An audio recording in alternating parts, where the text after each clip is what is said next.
What's going on, everybody? Welcome to the Jared Barnes Show. I am your host, Jared Barnes. We have a full barn today. Tyler is here, Micah is here, Nate is here.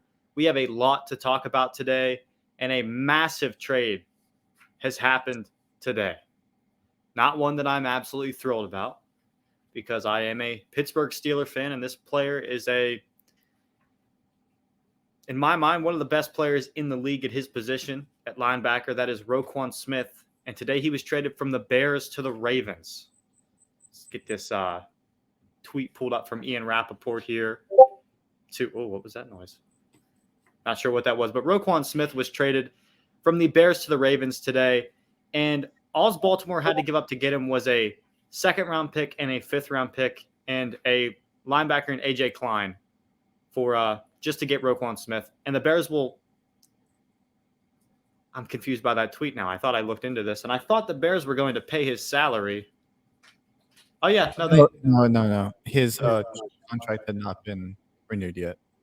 Well, the salary for this year, I was aware that the Bears were paying that salary, but according to this tweet, that is not the case. But this is also conflicting insiders that are saying that. So Adam Schefter tweeted that Roquan Smith was owed $5.408 million for the rest of the season, and as part of today's trade agreement between Chicago and Baltimore, which is actually our next tweet. Why am I reading it on my phone? As of today, part of the trade agreement between Chicago, the Bears are paying Smith $4.833 million, while the Ravens are paying him $575,000 for the rest of the season. So the Ravens got an absolute steal, and the Bears are just eating cap just to get a chance to have a player like that to help push them over the edge on the defensive side. They're a little banged up, but this adds quality. I mean, more than quality, starting caliber player to their defense. Tyler, how do you feel about this move by the Ravens and things like that? I am honestly very happy. I was very happy when the news broke earlier today. Literally, you left the room to go to your class, and then I was like, oh, this is beautiful. We're gaining the top tackle off-ball linebacker in the league, basically, right now. And just like a few stats on him as to like what he'll be adding. He's never had less than 100 tackles in a single season. He's got over 600 career tackles in his like 6 seasons. This is his fifth year. Over 600 tackles in his fifth year in the NFL. Dog. And just an all-around magnificent defensive playmaker. He's a dog. He is that guy. He is that guy for our defense. And respectfully, I'm the only one that can deem someone a dog. Just so we're clear, just so I can make it. He is a dog, but is he? Okay. He has to be deemed first. My stamp of approval. Does Roquan Smith receive your stamp of approval as a dog? Absolutely, he does. Okay, good to know. Like defensively, he completes. He's like he adds that third piece of the trifecta to our defense. We now have someone on the front line. We now have fantastic backs. We now have people running the line. You have Marlon Humphrey at corner. You have Kyle Hamilton at safety, who's a rookie, but he's balling. You have Kenny Clark back there, like a savvy vet, but he's the green dot guy on the defense. He's literally the guy on the defense communicating the plays to the defense. Like, Ravens are good. And, like, this only adds to it. There is an intriguing part of it, though, with Roquan Smith. Roquan Smith doesn't have an agent. Neither does Lamar Jackson. Not that this is a bad thing. I prefer that players represent themselves anyways, because sometimes agents dip too far into the pie and take too much money away from these guys, especially guys that are going to receive the kind of contracts that Roquan Smith and Lamar Jackson will receive. Lamar Jackson is set to be, I do believe Lamar Jackson is set to be a free agent this year. He deals with himself. They only have one franchise tag. They have to tag Lamar Jackson if they can't get the long-term deal done. I think they will get the long-term deal done, but if they don't, they have to tag Lamar Jackson. Roquan Smith, dealing with himself as well, knows what kind of money he deserves. If Baltimore has to pay Lamar, can they give Roquan Smith the money as well? That will be the intriguing thing, because is this just for a one-time title run like the Rams did with Von Miller? Or is this more like a long-term play by the Baltimore Ravens? I definitely see it as a more long-term play, personally, because, and I'll give you my reasons why. First of all, they gave up a second round and a fifth round pick, plus like what they're already paying him for the half of the season that he's going to be playing. I don't think the Ravens are just gonna take that and be like, okay, after this half a season, you're done with. I foresee them going the extra distance. And I actually did see this being an issue for when it was brought up. I understand that. Yeah, I agree. They have to put the tag on Lamar Jackson. They gotta secure him for our future. But I also think they're gonna need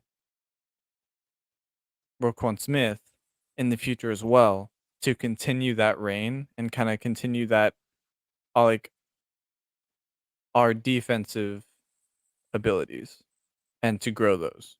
So no, I don't think this is going to be just a temporary half a season wonder and then just dump him at the end of the season. I disagree, because how much money it's going to cost for them to retain him. So he is a off-ball middle linebacker, one of the best in the game at that. The going rate for that is on average a 5-year contract where you're paying upwards of $95 million over 5 years. So that is the contract that Fred Warner has. He's one of the best middle linebackers in the game. He plays for the San Francisco 49ers. He's not even the highest paid. He has a 5-year, $95 million contract. Darius Leonard of the Indianapolis Colts, freak athlete. Shaq Leonard, my bad. His name is not Darius anymore. He wants to go by Shaq. Shaq Leonard, 5-year contract, $99.25 million. The Ravens are probably going to have to pay a little more than that to retain him, and he knows that. And I just don't know if they're going to have the cap to do so, because I don't know what kind of other players they have coming up due, but I don't see anyone on their roster that's necessarily like worth overpaying a ridiculous amount for outside of Lamar Jackson. So who? Mark Andrews. Ooh. Mark Andrews' contract also would be coming up soon, wouldn't it? Yeah. Or I don't know if it's coming up. I'm just saying that is a great. It's not. Most of our defense and offenses are already on contract for a good couple of years. I feel like, okay, so in 2018, that's when Mark Andrews was drafted, and he hasn't signed a contract since. Right? Is that what is my brain broken? Oh yeah, he's under contract till 2025. So you're fine. You're fine. Well, I think that's a big reason why they got rid of Hollywood Brown, I think, to start the season, because I think that was going to be another money issue. And so they knew Lamar was coming up. I think they knew they were going to make another move. So that's why I think they traded Hollywood Brown to start the season to open up some cap spaces. Wasn't he due sometime soon? Yeah, he was. And with the going rate, they saw the receiver market get overly saturated, and like you had to pay upwards of $25 million a year for a guy of, quality caliber.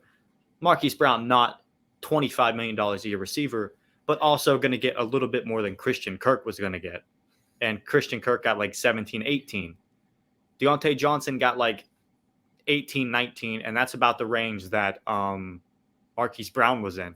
So due to that, I'd say that could be a reason why the Ravens moved on from him, because the teams that are paying quarterbacks a ridiculous amount of money, if you look at their wide receiver core, it's normally a bunch of young guys. Like if you think Aaron Rodgers, you look at the Packers, for example, it's Allen Lazard, cheap wide receiver, Romeo Doubs, rookie, Christian Watson, rookie, Randall Cobb, old vet, cheaper.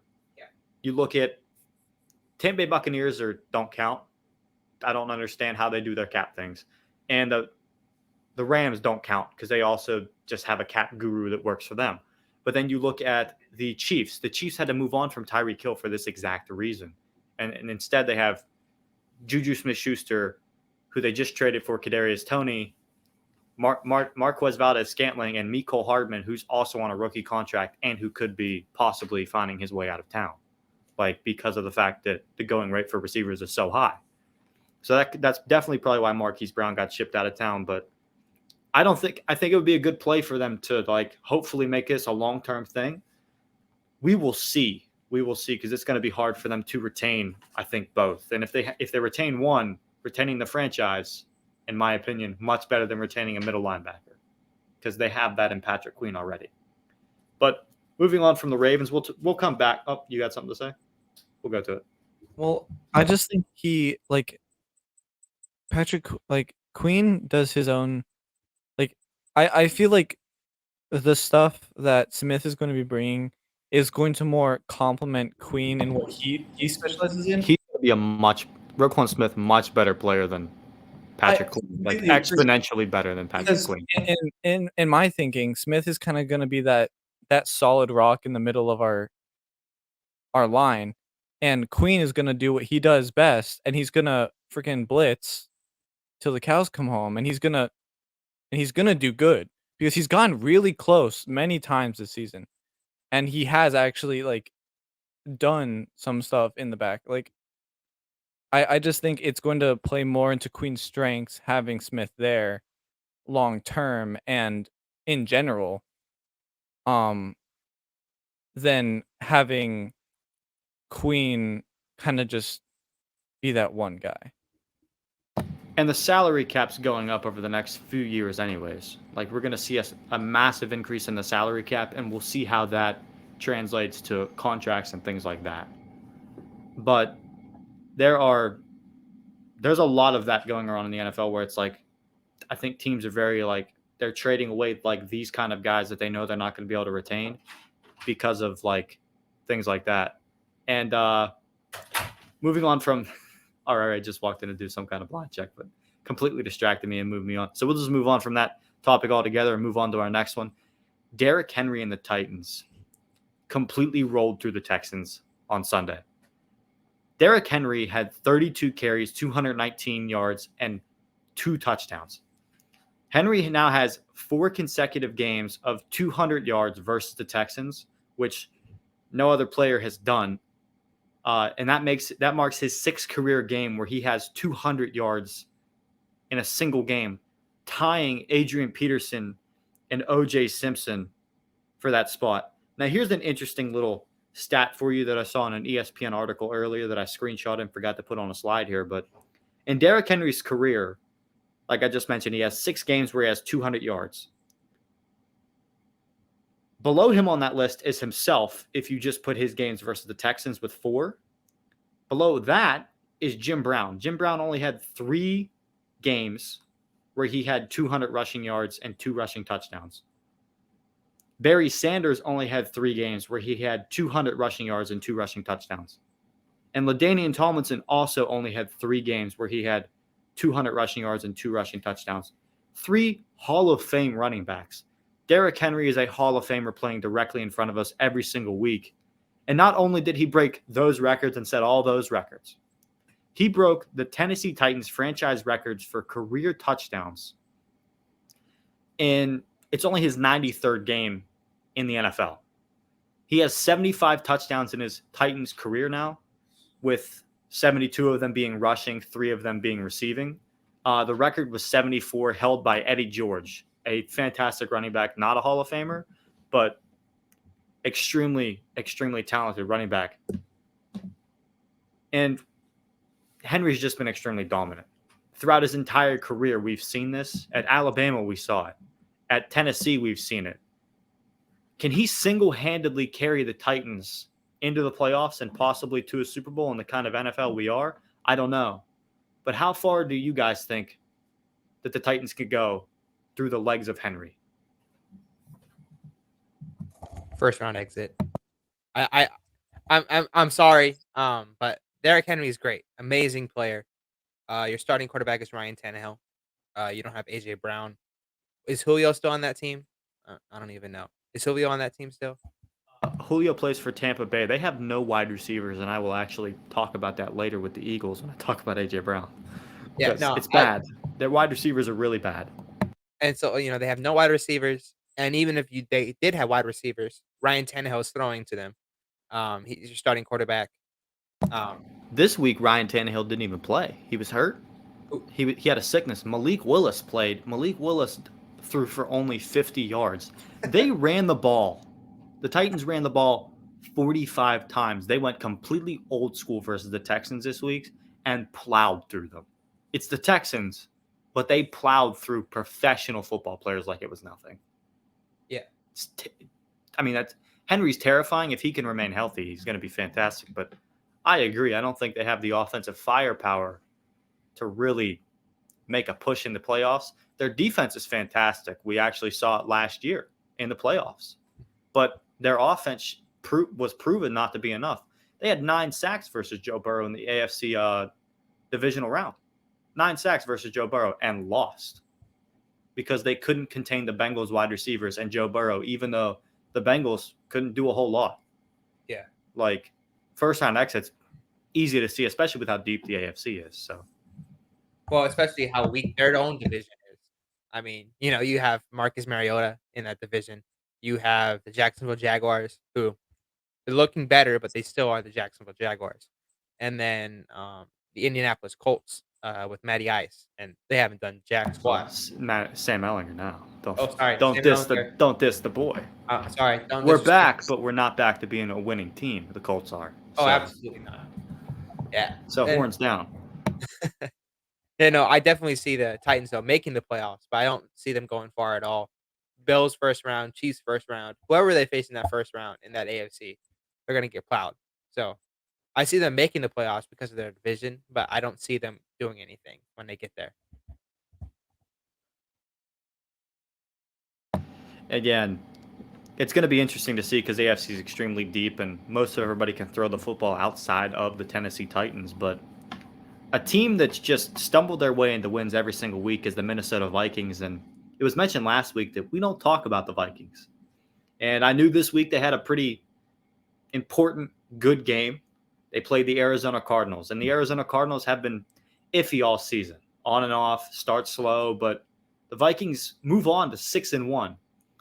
Completely dominating their division. No one's going to come close. They're probably going to run away with it because it does not look like the Packers are going to figure it out anytime soon. But they win ugly. Every single week they win ugly. And they haven't closed games out until the last possible chance they get to do so. Very, very late. In the second half, though, the Vikings forced 3 turnovers versus the Cardinals and was able to score a season-high 34 points. Which for a team that's 6-1, you would think they've scored 34 points once or twice or more than that. And no, this is the highest point total they've had all season long. And the Vikings, they have a great defense. We know that. They have a great receiving core in Adam Thielen, Justin Jefferson, KJ Osborne. They have Dalvin Cook. They have Alex Madison. They have Irv Smith Jr. They have talented guys on the offense. They have a decent offensive line. They have Kevin O'Connell, who's a very good play caller. But Kirk Cousins is our quarterback. Like, can Kirk Cousins make this team a contender? Does anyone in here actually think that? Because I don't either. You like that? You like that? I don't think he's like that, which is the problem. So we will see, because it looks like with as weak as the NFC is, like, the Vikings are going to be in the playoffs. Like, it's almost at this point, unless they completely fall apart down this stretch, they're 6-1 through 8 weeks of the season, they're going to probably make the playoffs. And it'll be interesting to see how they do in the playoffs because that's a primetime game. And we know how Kirk Cousins is in primetime. He is not good. But if he can be that guy, and if he's like that, they'll be fine. Now the Cardinals, on the other hand, there's some issues. I don't know exactly what's wrong with them because when I watch, it's like they have talent on both sides of the football. They have a decent coaching staff. They have a quarterback. I mean, Call of Duty did just come out, so I guess that's probably why they lost. And I've heard that game's just okay, but I would assume Kyler Murray's been on that thing grinding. So, yeah. My question is, they've started off slow. They normally start every season off hot. Is Cliff Kingsbury's job in jeopardy this season? Could this be the last year he's the Arizona Cardinals head coach? What are the Cardinals looking at, like, record-wise right now? It's a great question because I don't actually know their record offhand, but I know that they don't have a lead in their division because that is the Seattle Seahawks. They are I mean, you got to remember with their division, though, it's going to be hard for them to make the playoffs at this point because San Francisco's there. Seattle's there. They're 3-5. What's the Rams' record? 3-5 as well, probably. No, 3-4. 3-4. Okay, so they've had a bye already. Yeah. Interesting that the Super Bowl champs had a bye early. Well, the Cardinals are last in their division. They're last in their division. Dead last. Well, not good. Not good for them. I think they'll figure it out at some point. Like they have. I just don't understand how their offense hasn't like clicked. DeAndre Hopkins just came back from a suspension. Rondale Moore is there. I understand Marquise Brown is hurt. But and I understand James Conner's been hurt. So your running game has taken a massive hit as well. But you also have Kyler Murray, who just got paid a ridiculous amount of money this offseason. $231.5 million because I think they wanted him to have a little bit. Oh, my bad. $230.5 million because they wanted him to have just a little bit more on his contract number-wise than the pedophile Deshaun Watson. I don't know if... as he should. Yeah. And you can't be paying him the same amount as the pedophile. Yeah. I mean, the fact that they paid a guy that... The fact they paid Deshaun Cosby $230 million to me is still insane. But it's whatever. The Cardinals they're in trouble. And Cliff, I do believe he was being talked about having a contract extension coming up. And I don't know why you'd extend a guy that's been nothing but mediocre for your franchise. Because even in college, when he was a head coach at Texas Tech, he had Patrick Mahomes, and he was nothing but mediocre then. And we've seen what Patrick Mahomes is in the NFL. Now that could be a combination of Andy Reid and Patrick Mahomes and all the other offensive talent and the play callers they have with him and Eric Bieniemy and Matt Nagy. And I know Bears fans that watch this would definitely not like that I just said offensive talent and play callers and mentioned the word Matt Nagy. But him and Mahomes work well together, so it'll be interesting to see. But moving on from them, the Dallas Cowboys. The Giants lost this weekend, which means Dallas moves into – Dallas was second place anyways, right? In that division? No, because we lost 2 games. We lost Buccaneers first week, and then we lost to the Eagles again. Okay. So you guys move right back into second place in the division, I do believe. And they took care of business versus the Bears. And they're heading into their bye week now. Which means they can get right. They let up a season high, though, on the defensively, 29 points to the Bears. Bears not necessarily known for being a good football team. That was garbage time. Those are garbage time. But it was 21. They scored 10 points in garbage time. Yeah, and that's fair. But 29 points to the lowly Bears. Cameron, I'm sorry to take a shot at your team, but you're the Bears, so it is what it is. Dak played efficiently, despite a pick, and Pollard put up 3 touchdowns. Now, my question for you, Nate, I want to hear your thoughts on the Cowboys win. Should Pollard be getting the lion's share of the reps, even when Zeke returns? And before you answer that question, I do have some stats here for you on this wonderful slide that I prepared. This season, Tony Pollard has more rushing yards than Jonathan Taylor, Ezekiel Elliott, Alvin Kamara, Leonard Fournette, Austin Eckler, Najee Harris, and A.J. Dillon. So before you give your thoughts on Tony Pollard, whether he should be the starting number 1 running back over Zeke or not, just keep that in mind. Okay. Just so we know. Because I heard what Michael Irving had to say about it today. Michael Irving was heated on First Take today.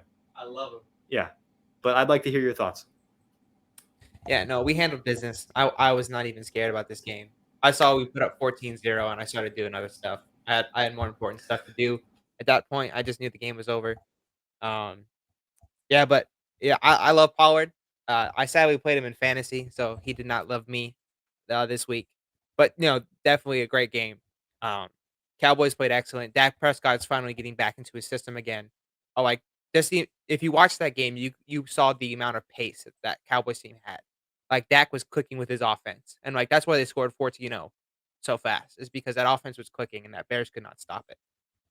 And then defense obviously pops off every single week. Micah Parsons, ZPOI, Trayvon Diggs almost had an interception, stupid roughing the passer penalty that stopped that. But yeah, obviously a great game. I think the Cowboys are figuring it out again, have a bye week, and then have another bye week the week after that when they play the Packers. So yeah, I'm definitely very excited for this Cowboys team because they're gonna figure it all out. This is just they're climbing up, all the way up to that Lombardi, and so this is just a part of the journey, and this is just you're seeing the extension of the Cowboys. But talking about Pollard, I'm gonna be honest, I'm a really really big Zeke fan, and I'm a really big Pollard fan. I liked when we got Pollard into our system. Now, do I think that he should get the lion's share of reps over Zeke? Me personally, I don't believe so. And here's why. I think that Ezekiel Elliott does more than just rushing the ball when he's on the field. He's a great pass blocker. He's good catching the ball out of the backfield, and I trust him on 3 downs. Where I believe Pollard is more of a spark plug guy, even though he does create great offense, even though he does, create a lot of stuff. I think his game and his offense is predicated on what Zeke does or what Dak does. Like, he's in the perfect system to be doing the things that he's doing. But honestly, though, I believe Zeke brings more different skill sets, more skill sets than Pollard does, such as pass blocking, ability to catch the ball in the backfield, leadership. And so I still would give Zeke the majority of the reps when he returns. But I love Pollard, and this is probably the best tandem of running backs in the league right now. And that's just another thing that you add onto one of the best defenses in the NFL, one of the best running back tandems in the NFL.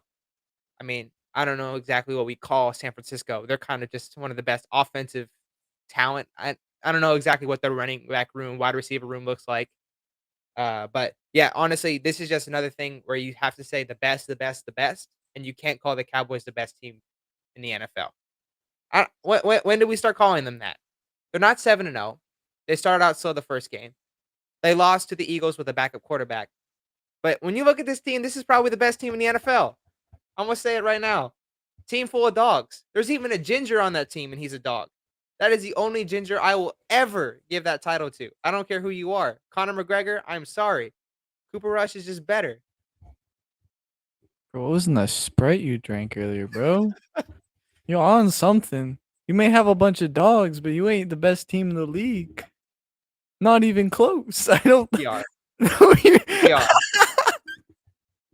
I mean, he's better than my team, so I mean, at least you lost. Anybody's better than your You team. lost by 30 points to the Eagles this past week. Any team can beat your team right now, except for maybe the Cardinals. Cardinals would dog us. Yeah, So, but I'm sorry, but I asked this question because I believe that Pollard should be the number 1 running back in Dallas. Michael Irving thinks that it would tear apart the team if you make Tony Pollard the number 1 running back in Dallas. But he's not paid that much. No. Versus Zeke. And Jerry Jones was actually asked today by a Dallas reporter. I decided to go on Twitter and try to see if anybody has asked Jerry, because Jerry speaks to the media frequently. Jory Epstein, hopefully she's of no relation, asked Jerry Jones if he understands the argument for Tony Pollard as Cowboys running back number 1.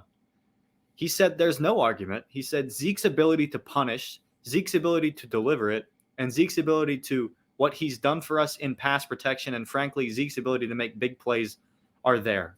We're going to go as Zeke goes, Jerry said. I really mean that. Zeke's that important to this team and every bit as important as he was before the game. I really mean that he's integral to our success this year. So Jerry obviously thinks that Tony Pollard, while great, serves a purpose in the spot that he serves. And I agree. He's a great number 2, like, with it as a tandem, he's a great like number 2 punch to follow it up, because he's not a power back. He's a much faster guy. He's a receiving threat. He adds a whole nother dynamic to the offense when he's in the game. And I think that's why you've seen such an uptick in Zeke's play this year, because he kind of feels that pressure behind him, because he knows he's got a guy behind him now. Yeah. Well, I mean, I wouldn't even consider him to be running back 2. He's running back 1B. Zeke's 1A, Pollard's 1B. And so, like, this offense is just built on both of those guys playing exceptionally well. So Pollard plays exceptionally well, running the ball, making big plays on offense. Zeke pass blocks. Zeke leads the offense. You know, he kind of directs some stuff back there. And I still think I would trust Zeke on a goal line situation before I would trust Pollard, if I'm being honest in this present moment. I think Zeke is just has an innate ability to hit those like few yards. That I like, even like he goes into like a big mess of guys and he comes out 5 yards, like out of that whole thing. And so Zeke has that ability to score on that goal line, where I don't think Pollard has that ability yet. But Pollard definitely is going to get you to that goal line. And so definitely, this is probably one of the best offenses I've seen the Cowboys have. They don't have the wide receivers that they once used to. But this running back is helping Dak with play action. Dak can run the ball too if he really needs to. And so, you know, I cannot wait till February. Cannot wait. I don't think you guys are going to make it to February, but I do think this is a team that is built to, you know, be very good. And the way it's looking now, I don't know if, I mean, realistically, I don't know if it works out correctly in the NFC Championship game. I do really feel like, unless somehow the seeding works against Dallas, it should be Philly and Dallas. There's no other NFC team as good as them, outside of the Eagles. It's been proven all year. Even when Cooper Rush was in there, this team was able to win games. And luckily for Mike McCarthy and his job's sake, that has been the case. But it's going to be interesting to see what goes on from this point. But speaking of the NFC East, the Eagles remain undefeated. And they had to pick apart my Pittsburgh Steelers' poorest secondary to do so. Not necessarily happy about it, but A.J. Brown dominated. And he had 3 touchdowns in the first half. Hurts threw 4 touchdowns in the whole game. And like I said, 3 of them were to A.J. Brown alone in the first half. The 4th was on the first drive of the 3rd quarter, and it was another longer touchdown to Zach Pascal, a former Indianapolis Colt. The Steelers failed to cover A.J. Brown all day, even when he was double covered, the majority of the day. On his 3rd touchdown, he caught it and immediately just felt the need to disrespect the Steelers secondary by literally going, "You and you suck," pretty much, in his celebration. And one of those guys was Micah Fitzpatrick, supposedly one of the best safeties in the league, but hasn't covered like it all year. He got burnt by Gabe Davis in Buffalo. He's been burnt all season. It's happened multiple times. This secondary is not good, but it's an overarching story of this team just not being anywhere near as talented as they have been in the past. But let's get back to A.J. Brown and the Eagles, because A.J. Brown's been extremely dominant this season in compared to maybe necessarily, you know, some other teams, maybe like his former team. Here's some stats on A.J. Brown's season so far this year. A.J. Brown, through 7 games, has 39 catches, 659 yards, and 5 touchdowns. His former team that traded him, their wide receivers have 51 receptions, 658 yards, 1 yard less than he himself. There's like 5 or 6 receivers on the Titans that have a catch and yards, and they only have 1 single touchdown, and that's to Robert Woods. I asked on Twitter and got 0 interaction. So if you're watching this, do me a favor, go follow the Twitter. Interact with my content, please, because I need it. Because this is a good tweet. I did send it off at midnight, but it's a good tweet. So go interact with the Twitter content. Tweet me at hashtag the Jared Barnes Show. I will answer. Right up here is your right-hand corner of the screen. You can tweet that hashtag and you will receive an answer from me if you tweet it. But A.J. Brown's dominant. And like I asked, does Tennessee regret not paying A.J. Brown? And now we just talked about earlier how far can the Titans go through the legs of Henry? This would be a different story if they still had A.J. Brown on their roster, but they don't. The Eagles do. And the whole story with A.J. Brown is how big of a difference can an elite receiver make to a young NFL quarterback? Patrick Mahomes had Tyreek Hill and Travis Kelce. Fantastic. Pretty much one of them MVP. Lamar Jackson didn't really have a receiver. Different story. Lamar Jackson just had the athletic ability of his legs. Jalen Hurts now has A.J. Brown, an elite receiver. And across from A.J. Brown, they have Devontae Smith. They have Dallas Goedert. They have good weapons on the offensive side of the football. They're not that great of weapons, though, for my Steelers to get absolutely blown out. But it's neither here nor there. Doesn't matter. This is the first time the Eagles have gone 7-0 in a regular season since 2004. That year, they made a Super Bowl appearance with Donovan McNabb and Terrell Owens. I don't think we might be seeing the same thing. History might be repeating itself. I don't know. I'm not going to put those guys on that same stratosphere as Donovan McNabb and a Hall of Fame wide receiver in T.O., but A.J. Brown's been very dominant so far this season. That year, they were denied being 8-0 by the Pittsburgh Steelers, and I was hoping myself that the Steelers could have denied them being 7-0, and that was just not the case. The Steelers have played so bad, it's been very hard to actually watch like the actual football because they've just been so awful. So far in Kenny Pickett's career, pretty much as a starter, he has had 3 full games starting for the Steelers. In those 3 games, he's had 52 pass attempts, 44 pass attempts, and 38 pass attempts. That doesn't include any sacks or scrambles, which would put him probably near 50 every single game or more than that. His play has been not great at all. Like, it hasn't been good at all. But those are not good circumstances for a young rookie quarterback to be put into. His offensive line hasn't been great, but they've improved. But you wouldn't know that by the play of Najee Harris. Najee Harris at this point is drawing comparisons to Trent Richardson. Not a good running back to be compared to because some people believe that Trent Richardson might be legally blind. That's how bad he was in the NFL. He couldn't see an open hole if it hit him directly in the face. He wouldn't be able to get to an open hole. There was a reason when he was drafted to Indianapolis. He was drafted to Cleveland originally. There was a reason that Cleveland was okay trading him away like 2 years into his career. They fleeced the Colts, and then he bounced around the NFL after that for a few years. He was so bad he couldn't really compete in the AAF. That's how bad of a running back he was. He wasn't even a starter in the AAF, the Alliance of American Football League. It was so bad, I couldn't even watch it. That's how bad the quality of football was in that league. That league happened in 2019. It was so bad that it folded like 6 weeks into the season. And then everybody just kind of scattered and stole stuff from this facility. And that's a whole deep dive into how badly that league. They didn't pay any of their players. They weren't feeding their players. None of it. It was a terrible league. Trent Richardson was so bad he couldn't dominate that league as a former NFL player. So for my starting running back, who's a first-round draft pick 1 year ago, and then was touted as a top 10 running back in the league, to come in this year and be statistically the worst starting running back in the entire NFL does not feel good. And then we have an undrafted guy who's 5'8". He's tiny. He weighs less than me, and he averages more yards per touch than Najee Harris does. That's average. That's not tiny. That's average, right? 5'8"? For the NFL, that's small. It's 5'10". 5'10" is average for guys. Dang. Oh, wait, for real? I thought it was. I think it's 5'9".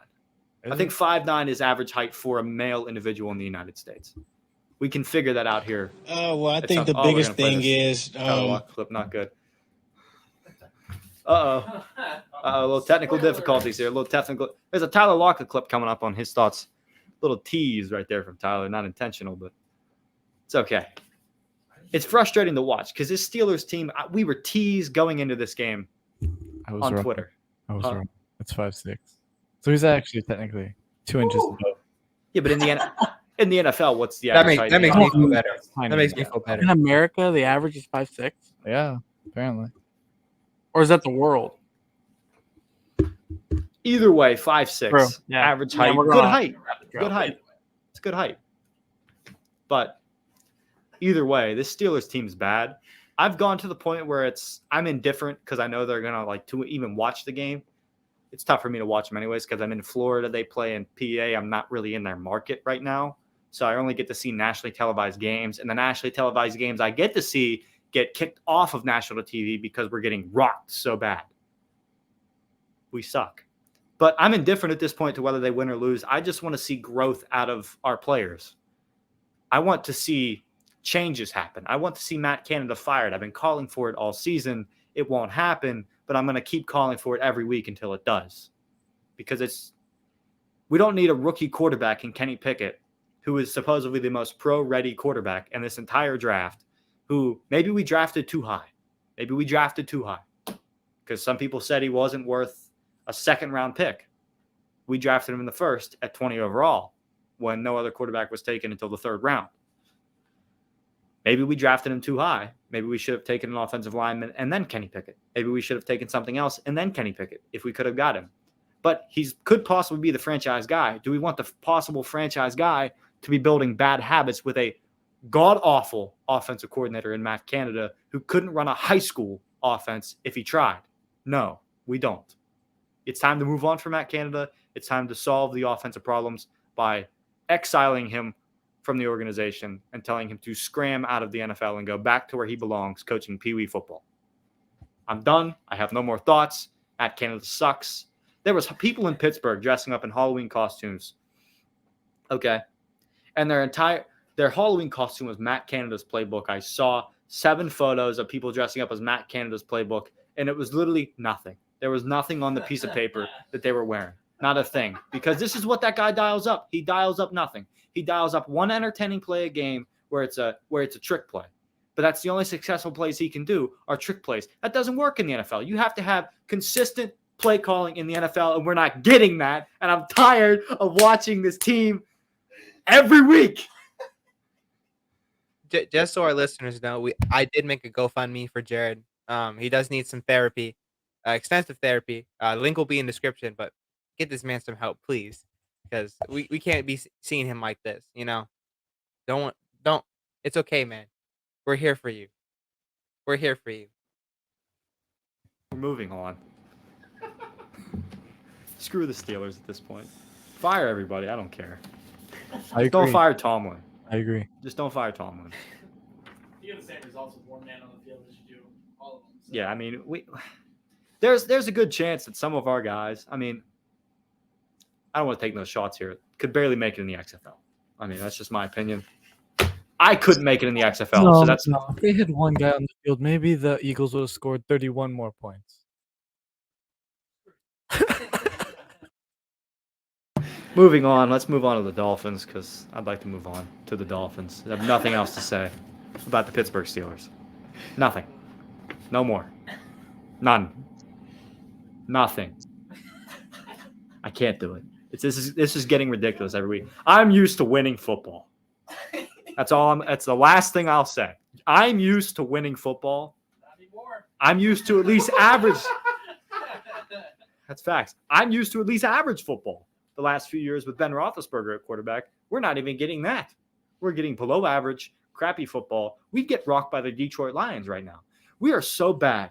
We moved into 32nd place as an offense. We have the worst ranked offense in the NFL. The Broncos, the Denver Broncos, led by Russell Wilson, the guy that can't complete a deep ball and the guy that can't score more than 20 points but can sell a Subway sandwich better than anybody I've ever seen in my life, has a better offense than us.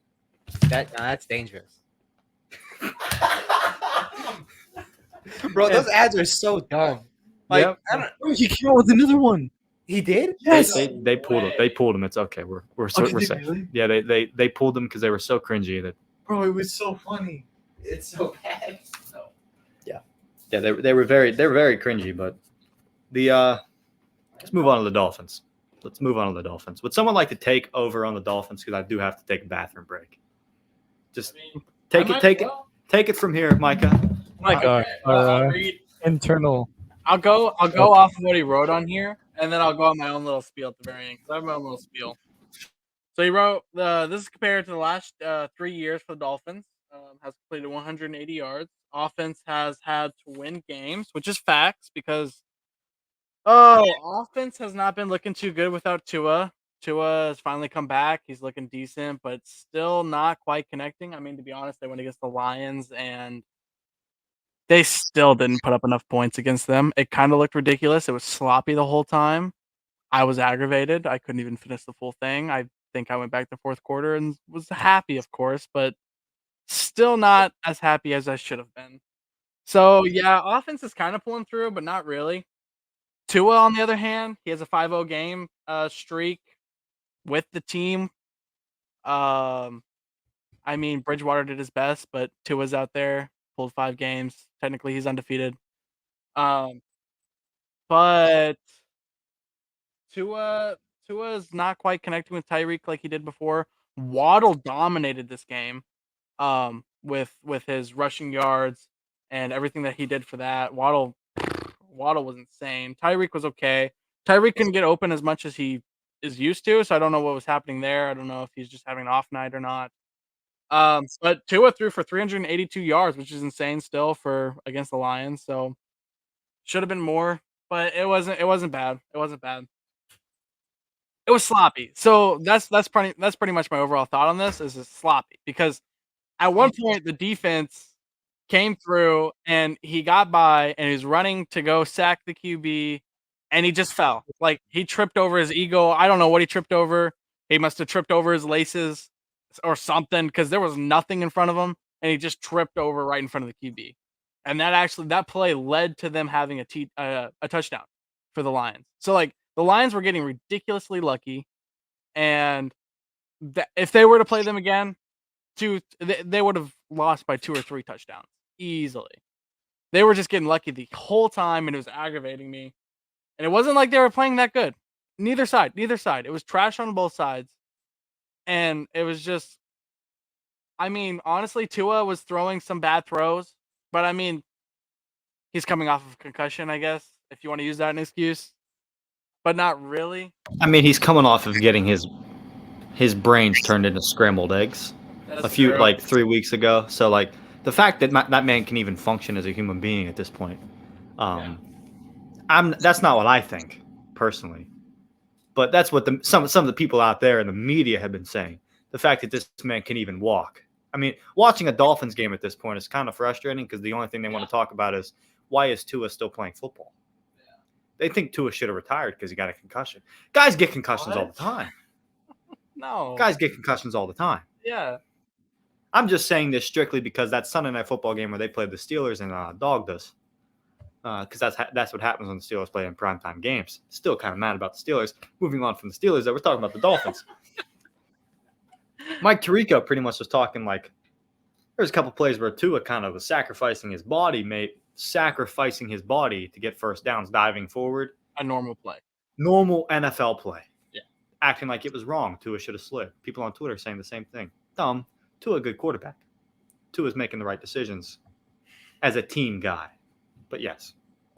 Yeah, I don't think we want to. I mean, especially with the things we're seeing with CTE, we don't wanting him being naked in a hotel pool, like shaking his butt in people's face. Like, we don't want him to go there. And so, yes, I understand why That's everyone's not talking gonna about it. happen. Huh? I do believe there is a little bit more to that with AB than just possible CTE. I think AB might just be a psychopath. Yeah, exposing his Tootsie Roll at a resort pool might be a psychopath move. That was not a Tootsie Roll. So, but That back to was not a Tua. Tootsie Roll. Back to Tua. back to Tua. Tua's been fantastic. No one on the team has been better than Tyreek Hill, though. Even without. For the last game, Waddle had okay. I don't know stats. Pull up stats. I'm actually curious because it seemed like Waddle did a lot better last game than Tyreek did. Nate, if you could pull up the NFL receiving yardage leader stats, I have a little stat for. Oh no, not all together. Yeah, Tyreek all together is dominant. Yes. I'm just talking about last game versus the Lions. No, they pretty much wanted to take away Tyreek Hill completely. Yes. I do believe Tyreek Hill still had a ridiculous amount of yards, though. Oh, I'm sure. But Yeah. I'm kind of curious as to what Waddle's is from last game. In his career, this is just in Tyreek Hill's career so far. Tyreek Hill's a young player. This is a tweet that I grabbed here, screenshotted it. Most career games with 10 receptions and 150 receiving yards, which is what Tyreek Hill had this week. Tyreek Hill has 9. If you look at the other names on that list, Hall of Famer, gonna be a Hall of Famer or should be, but has CTE supposedly, and likes to expose himself and work with a anti-Semite in Kanye. So, guys got some issues. Julio Jones, Hall of Famer, and Jerry Rice, Hall of Famer. Good chance Tyreek Hill finds himself at the top of this list by the end of the season. 100%. Yeah, 100% he does. So I'm looking forward to that one. Honestly, he should be in the Hall of Fame. Tyreek Hill is, like we mentioned earlier, Derrick Henry. We mentioned how he's a Hall of Famer currently in the NFL, and he's just walking in front of us. There are a few players like that: Tom Brady, Aaron Rodgers, Hall of Famers. Tyreek Hill at this point,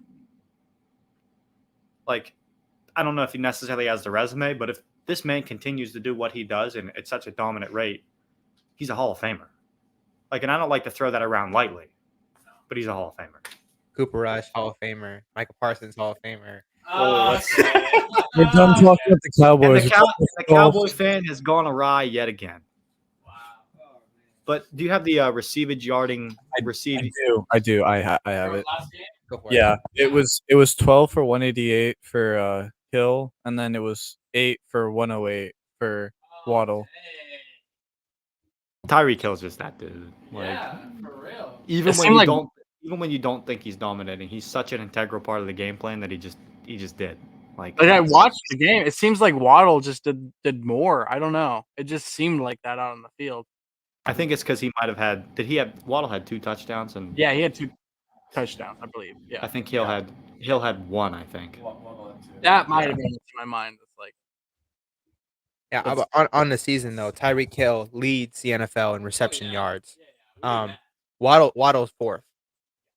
And that's just how dominant that offense is. And they don't have much of a running game. They have to rely on the pass extremely heavy, which is, I think, like you mentioned while I was gone, like the exact opposite of what Miami's had to do over the last few years. Like the defense was the best, and then like the offense was pretty trash. And then like this year it's been the exact opposite actually, but that's because they have a super genius play caller in Mike McDaniel.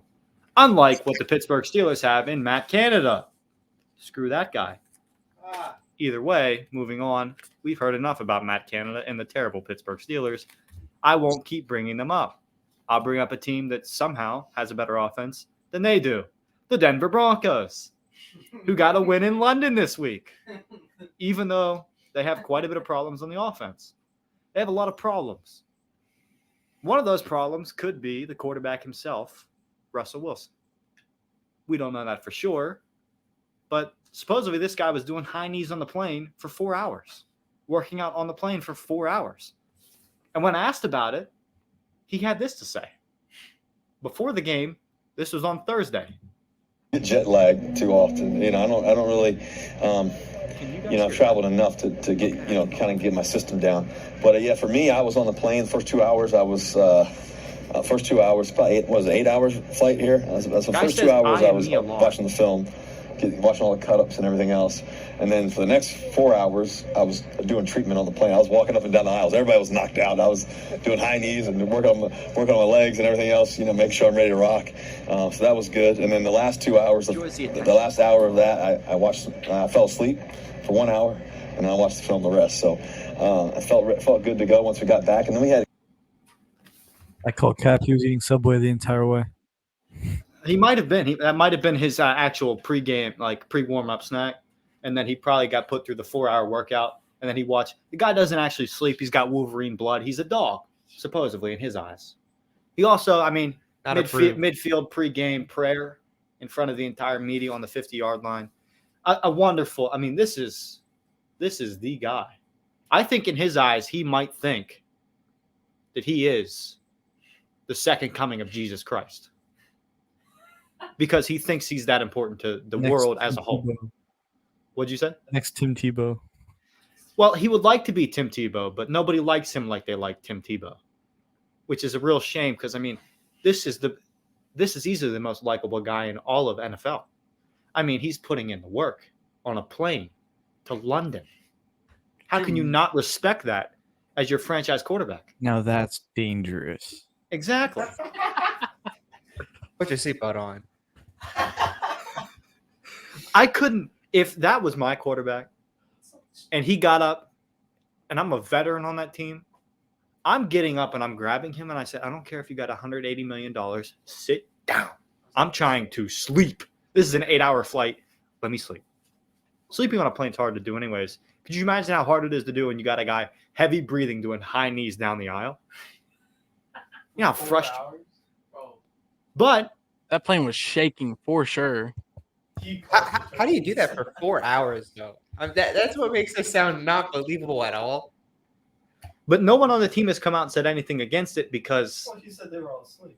Well, how would they know? They were asleep.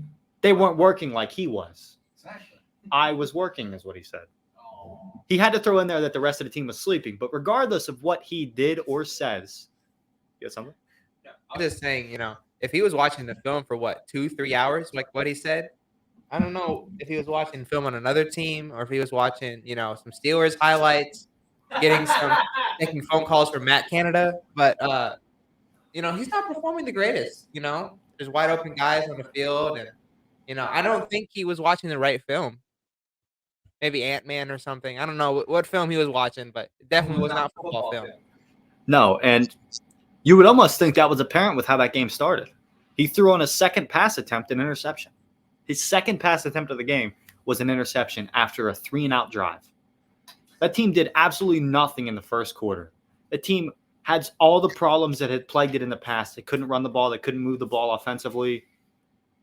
They had 10 penalties in the first half as a team, but then in the second half, they put together an 80-yard touchdown drive to win the game. And then on the next offensive play for the Jaguars, the defense sealed the deal with an interception, tying it all together as a team victory. And Russ had that to say after the game. Instead of saying I and me as much as he always normally does, he actually said team and we. And I was honestly shocked. But that's because you have to do that after a win post-game press conference. But after a loss and things like that, you can talk about yourself. Hopefully this is the turning of the tide for Russell Wilson, and maybe he starts saying we and team a lot more than I and me. I doubt that he will, but his former team, the Seahawks, moved to 5-3 on the season. More successful without him than they were with him. And they're sitting atop the NFC West.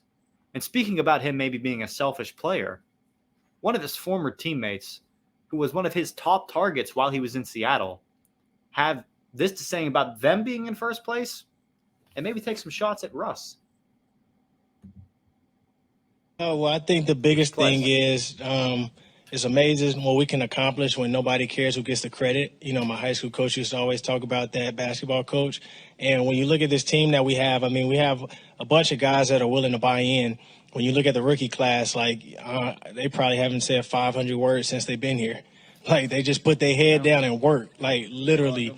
And they listen, they do whatever you want them to be able to do, and they go out there and they shine each and This is a Seahawks team coming off of a win against a 6-1 Giants team. This is a talented Seahawks team. This is a team that, for whatever reason, no one knows why, but Russ couldn't win with them. And this is pretty much the same team, just with a new quarterback inserted. Don't know what the problem is, but I hope the Seahawks have the most success. And I've been a open Seahawks hater for a few years. Maybe I was just a Russ hater all along. I don't know. I hate to bury Russ as much as I do because I feel like I've buried him every week this season since we started this show. But it's almost like I have to because he does stuff like this on a plane, and then his teammates come out and bury him as well. And then former teammates on national television bury him as well, like Richard Sherman. It's like it's tough to do, but moving on from that though. Another team that has a bird as a mascot got a win this week. Team in my division that the Steelers play in, the Ravens. On Thursday Night Football, they got a win. It was an impressive win versus the Bucs. In the first half alone, they threw the ball maybe a little bit too much. They threw the ball 30 times, Lamar did, in the first half. The Ravens scored 3 points. That is not how the Ravens win games. And they adjusted, and in the second half, played a completely different game. They ran the ball 26 times in the second half, and they scored 24 points out of it. When the Ravens run the ball 30 more times in a game, they're 37-8 since Jackson became the starting quarterback for the Ravens. Tyler, what's your thoughts on the Ravens win this week and moving forward for the rest of this season? Okay, this game was like pretty boring first half. I'm not gonna lie. It wasn't a very eventful first half. We really did like zero movement. We were not doing well in the first half. They were up a lot and doing a lot better than us in the first half. Kind of like that meme. They had us in the first half, but we came back in the second half. We showed up and showed them who we are as Ravens. We stamped our name on their graves and just said, we're here. As Lamar does and is growing into what he does best, and that's the run game. Now, our defense also stepped up in that game a lot. Like we held the Buccaneers very well. We had many key pass diversions, like a lot. We and in the second half offensively, we didn't give up any like key balls. We never like gave up a interception or a turnover. Like we didn't do that second half. We dogged on them second half. And a really encouraging thing I like to see is that our like the depth in our offensive and defensive abilities is really shining right now because we were down Bateman and Andrews, which are two of our biggest weapons on the field, and we were still able. And not only that, but like most of the season, you guys have played without J.K. Dobbins. Even when he's healthy, he hasn't played all that well. Gus Edwards, who we saw was that last week or 2 weeks ago, had 2 rushing touchdowns, played really well. But Kenyon Drake has proven as a Drake's been popping off. Third string running back, third option running back that he can still be that guy. He's been around the NFL on quite a few teams. He's been on the Dolphins. He's been on the Cardinals. He's been on the Raiders. And I think the Ravens are his only other team he's been on. But like I said, he's been around. And everywhere he's been pretty productive. Like, I don't understand why he doesn't catch on anywhere because, like, watching him on that Thursday night game, he was very good. And I understand the Buccaneers have been very bad, but Kenyon Drake was balling all game long. I completely agree. Yeah. Another key point that I'd like to really get to is just that, like, our rushing game is back. Like, if any fans out there back from 2019 remember our golden rushing game from that, it is back and it is growing stronger as we get our weapons back and we get even more options going forward. We have like in our run game, the majority of people on our team that are running the ball have the highest yardage per carry in the entire NFL. We lead the NFL in yards per carry right now. With our QB and our backs averaging around 5 to 7 yards per carry, which is really nice. Like, our QB is averaging 7 yards per carry. And Lamar's that dude, though. Like, he's always been that dude when it comes to running the football. And, like, 2019, I do believe, was the year he won MVP. And he's playing on that level. And the team has been also playing on that level. Like, you guys were out Mark Andrews in this game and Bateman, like you said. And the receivers didn't really need to step up because the receivers aren't necessarily always a big thing in the offense. But Isaiah Likely, a guy nobody's heard of until this game, stepped in and played magnificently, which is only good because that shows, like, even without Andrews, you still have maybe another option at tight end. Oh, yeah. And in 2019, when Lamar was his best, they had Hayden Hurst and Mark Andrews at tight end. Mm-hmm. If you can have that duo of two very good tight ends again, sky's the limit for Baltimore. Because we have the run game. Just a little stat. From our first game, from our first week, we ran around, I think it was like 30 to 50 yards our first game. Something like that. Since then, every single week, we've ran upwards of 150 yards per game. Our average is around 163, I believe. I think is our actual average. But every single game, we've gone over 150 yards since week 1. Like, and again, like you said, with our tight ends just being solid, especially with Likely building chemistry this game, where like we hadn't seen him do anything like that. We hadn't really given him a chance, but like he showed that he is here and ready to make a name for himself. And with Andrews coming back fairly soon, I would hope, and just having those options there. Yeah, and like your team has a good shot to get healthy here because over the next 27 days, you guys play one game. Mm-hmm. Like, you guys play one game because you guys have I think it's next week's game, or do you guys have a bye week this week? I don't know exactly, but over like the next 20-something days, you guys play one singular game, which is great for you guys because that's a perfect time to get – this is right when you want your guys to be healthy, heading into November and December because it's the most important football. Yeah, we play Monday against the Saints. That's a long break in between, like a Thursday game and a Monday game. That's a lot of time. So that's right there's a lot of time to get healthy. And then after Monday, it's a bye week, correct? Yeah. We don't play till the 27th. That's such a long period of time, like where there's just one game to be played. The 20th. My bad. Still, such a very long time for there to be, like just 2 not weeks, basically. Yeah. You almost get pretty much 2 full bye weeks here. Like, and that's huge for the healthier players because you have some guys that are dinged up. J.K. Dobbins, Rashad Bateman, who's been dinged up a little bit all year, and Mark Andrews, who 2 weeks in a row has gotten dinged up with an injury. But that's huge. Like, and you guys put it to the Buccaneers in the second half, and the Buccaneers as a whole kind of going through some stuff. Not just the team, some players on the team specifically are going through some stuff. The whole team is struggling, and it looks like they're always just waiting for someone else to make the play, especially on the defensive side of the football. They have a lot of good players on that defensive side of the football. Shaq Barrett, Devin White. I almost said the wrong name.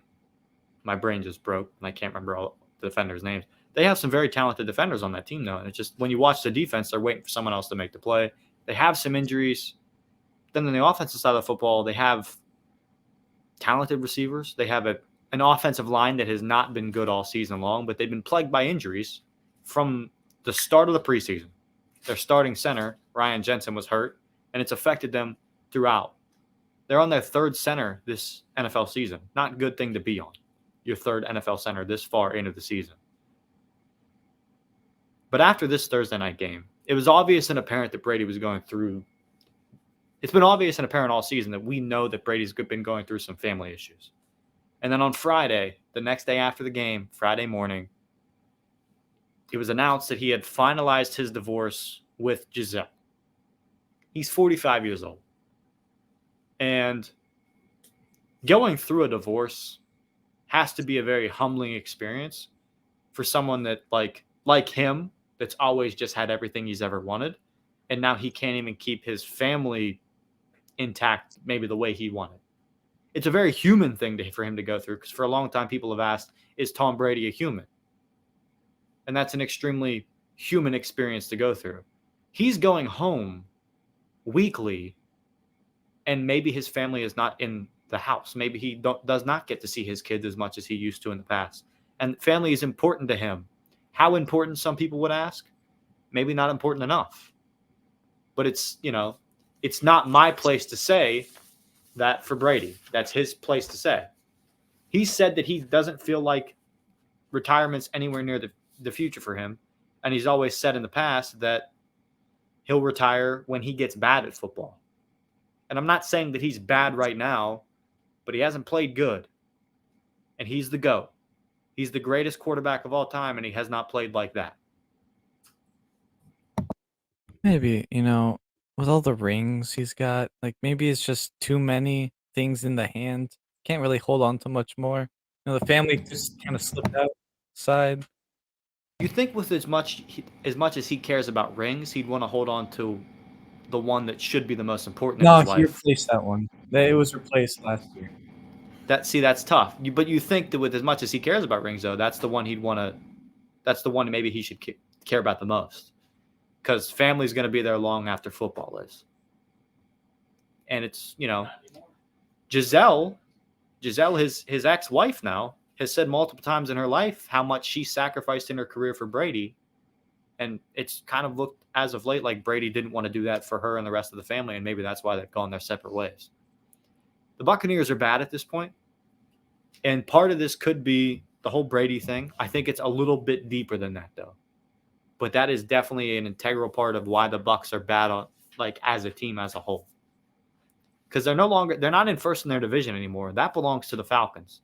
They took control of the division lead in one of the wildest games I think the NFL has seen so far this season. I thought the Falcons had this game on lock. And then P.J. Walker and the Carolina Panthers got the ball back with very little time left. Pretty much as time expired. P.J. Walker, former XFL quarterback. His backup in this game, Baker Mayfield, former number 1 overall draft pick. P.J. Walker threw this ball 75 yards on a dime to DJ Moore for a Hail Mary as time expires touchdown. Should have been the go-ahead, but it ties the ball game. They need an extra point to win. DJ Moore, out of a natural celebration, we've seen it in the past when plays like this happen. The Minneapolis Miracle. Stephon Diggs catches the ball. Marcus Williams, Baltimore Raven now, puts his head down so far he could not see Stephon Diggs, misses the tackle. Stephon Diggs runs wide open in the end zone. Stephon Diggs immediately clicks the buttons, throws his helmet off of his head. DJ Moore does a very similar thing in this game. But they needed the extra point to win. Minnesota didn't. 15-yard penalty for taking your helmet off in a celebration. Making a 33-yard extra point, a 48-yard extra point. Eddie Pinheiro, not necessarily known for being an accurate and that great of a kicker. There's a reason he's been around and not found a home. Misses the extra point. Goes in overtime. He gets a chance to win it with a 30-something yard field goal. Obviously, in his head, kicking's a mental game. He's thinking about him shanking that thing left. Shanks the field goal, same left, same spot. Falcons end up winning this game. They should have won it in the first place. They tried to give it away. They won anyways. Falcons, not supposed to be a good team this year. Not supposed to ever be in first place in the NFC South. They are. They're 4-4. The Falcons are very good. Now, this could be a team that moves on from some pieces, though, because the trade deadline's coming up. It'll be interesting to see what they do. I don't know how that will go, but it'll be interesting to see what they do at the trade deadline. If they add pieces, get rid of pieces. It'll be interesting to see what the Carolina Panthers do if they add pieces or get rid of pieces. Because a piece they got rid of, Christian McCaffrey, this week went for the hat trick. He ran for a touchdown, threw for a touchdown, and caught a touchdown. Something very little happens in the NFL. Something that happens so unfrequently that he's only the fourth player since the merger to do so. There's only been a couple players that have done it. I don't even know who these guys are, to be fair. But, I guess I do know who Sweetness is. Yeah. But that's my bad. I read the tweet over as fast as I could, but without. He should have put the actual, the names of the players. But that's, Trey Wingo's the GOAT. Trey Wingo can do whatever he wants on Twitter because Trey Wingo, established legend in the game. If I could get like Trey Wingo, my life would be set. But instead, we're here filming in a college dorm, so much different than Trey Wingo does. But either way, Carolina Panthers, good team. But P.J. Walker is going to continue to be their starting quarterback. And they could be a team that, since the trade deadline's here, they can move pieces. A piece they won't be moving is their backup quarterback, Baker Mayfield, former number 1 overall pick. He has officially been benched by the Panthers. They're moving forward with former XFL quarterback P.J. Walker as their starter. P.J. Walker was a dog for the Houston Roughnecks in the XFL. Mayfield, though, like I mentioned, is the former first overall pick in the 2018 draft. Other quarterbacks that went after him in that draft, Josh Allen and Lamar Jackson. Browns messed up big time in that draft. This guy won a playoff game for the Browns, though, and 2 years later, his career is pretty much over. Or is it? The XFL has unveiled their new team logos this week. And that was actually today. And I'll tell you what, I'm excited. It's not that often I get excited for spring football. But when Dwayne The Rock Johnson gets involved, I go, hold on. What's he cooking up? What's he doing? And he's got some pretty dope logos.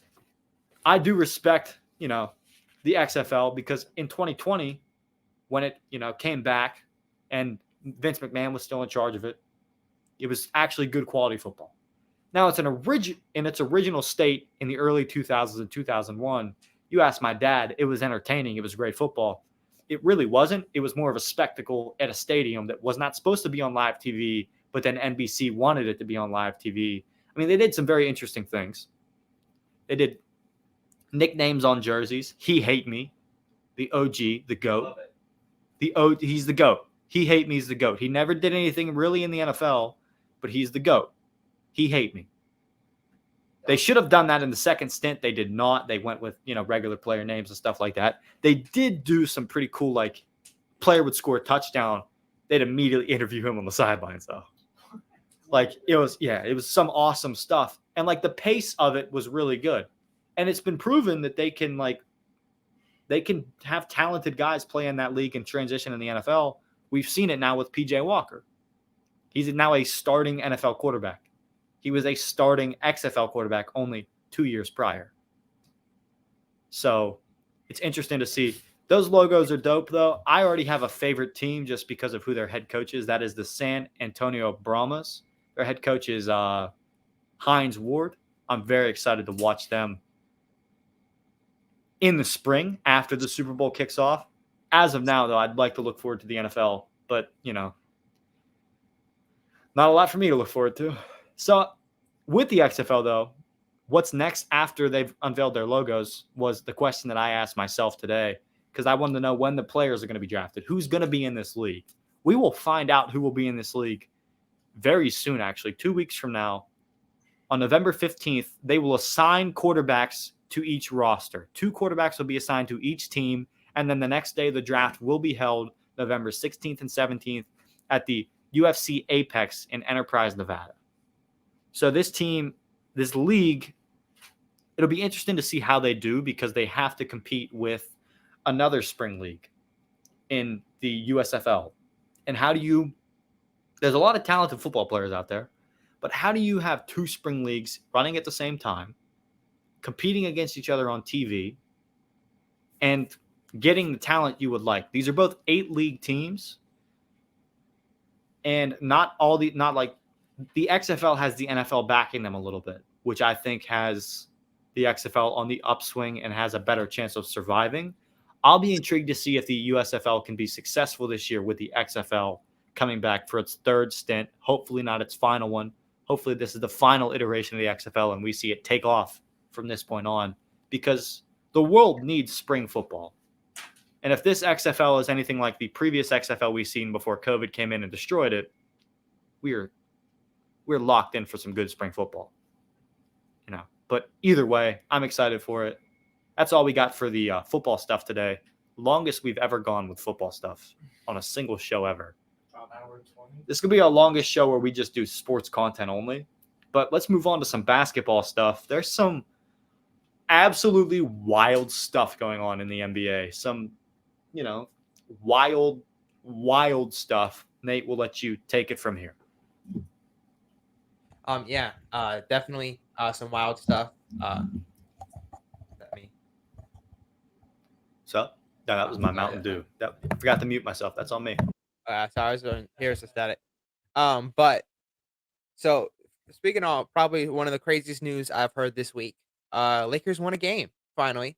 So yeah, despite all odds, the Lakers have won a game against the Denver Nuggets. What's his name? Russell Westbrook came off the bench, played actually really well. He scored 18 points, only had 3 turnovers.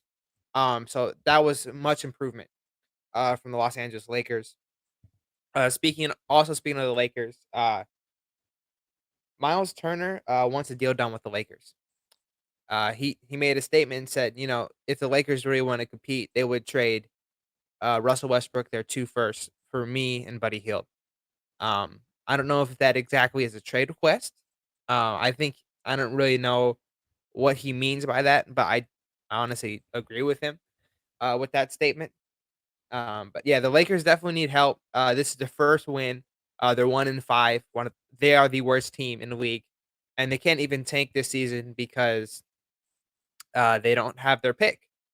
What's his name?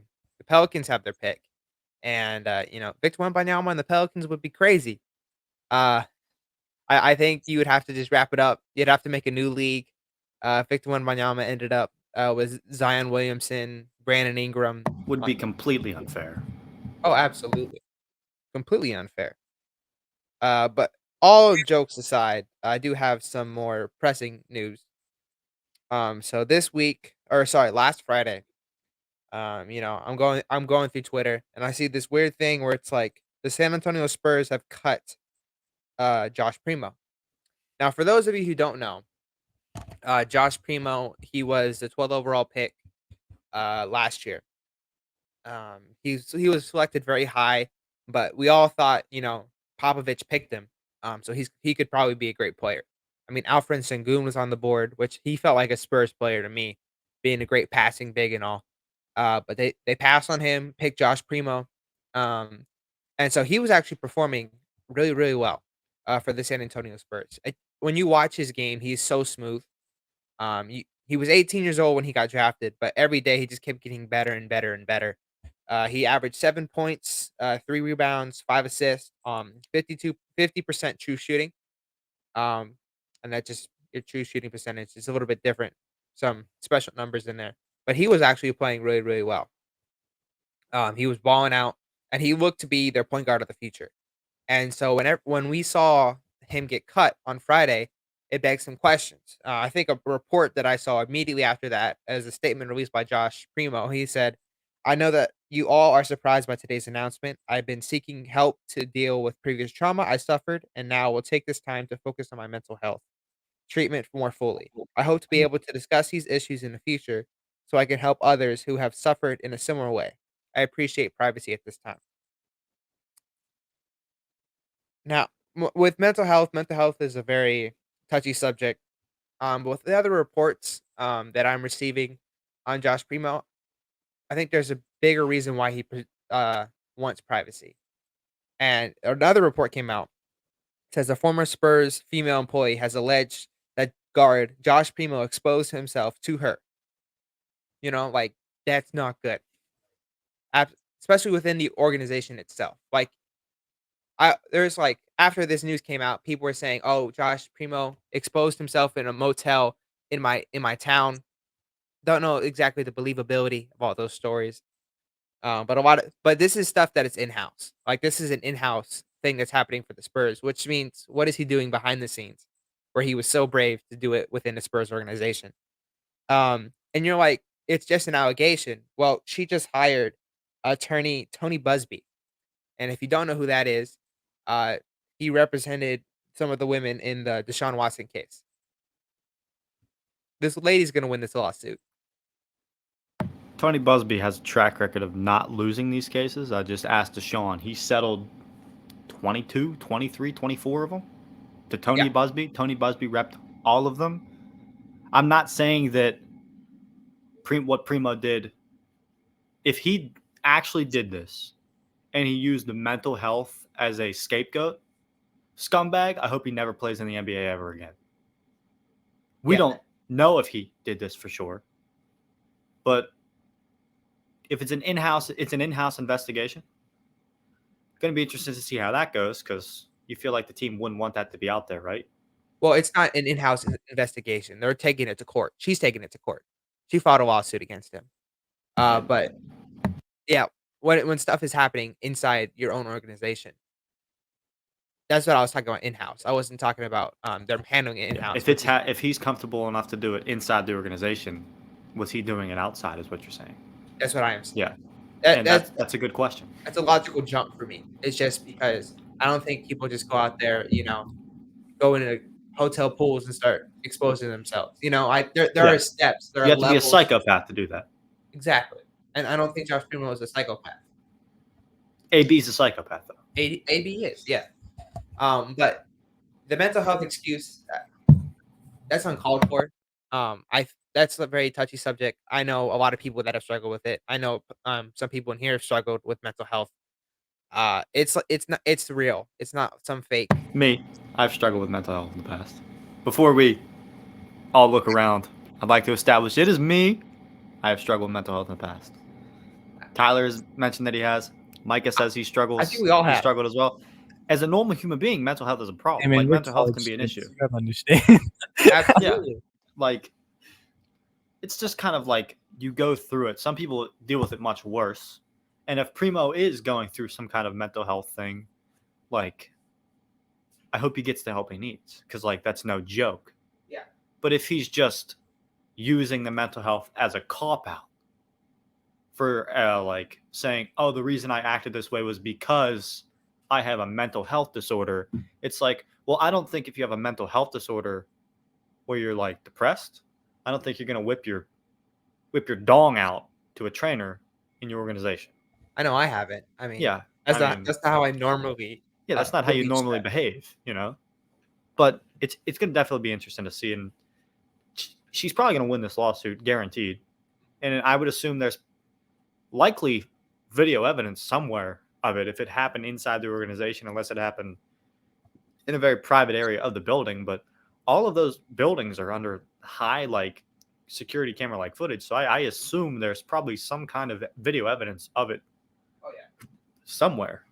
And obviously the Spurs think he's in some kind of wrong because they cut him very early on in his career. So there's that as well. He was a definitely promising player. Deshaun Watson, he was more established when he had a big contract when he was going through all his things. It's not like he was a young guy. He had already established himself and gotten his first contract. Not his first contract. He got his second contract with the Texans. So, yeah. And so that's how this story is just a little bit different, is because there's so much potential still with Josh Primo. I mean, and that's why I think he's getting more flack than Deshaun Watson did, 23, 24 allegations, and he's not suspended. And the NBA suspends people, I think, a little bit stricter. They're a little bit more strict on suspensions when it comes to this kind of stuff. Well, the NFL is kind of an interesting thing where they suspend people. I mean, Calvin Ridley bets $1,500 on a parlay. A whole season. One season. Deshaun Watson, sexual predator, 12 games. Well, weed is for life too, you know. Yeah, I mean, Josh Gordon.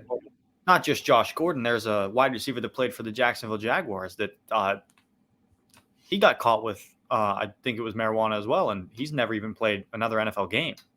Dang. So, like, Justin Blackmon, look into him. He got screwed by the NFL. Oh yeah. And he was talented. Josh Gordon got a lot of second chances. Justin Blackmon did not. And I don't think Justin Blackmon, like, I don't know what his life has turned into since, but like he didn't get a single second chance. He was never reinstated. Dang. So yeah. Yeah, and so like that's why the situation is just so different, is because you don't cut players that are that young. And even though this allegation is still going on, even though this lawsuit is still going to happen, there are plenty of teams out there that are willing to go get Josh Primo. Like your Oklahoma City Thunder, they were one of the first names that popped up that said, you know, they probably have interest in him. The Toronto Raptors, who are known for their development of young players, they have interest in him as well. Not expressed, but like we know that there's teams around the league that would love to have Josh Primo, despite the allegations. You know, it kind like I don't really know what he did. You know, we believe, you know, innocent until proven guilty. So I'm not gonna put an allegation on him. But if it does come out that you use mental health as a cop out, believe that it invalidates. In this case, I think it's going to be more innocent till settled. Innocent so settled. That's probably more accurate than anything, especially with richer people. That's kind of how they get away with it.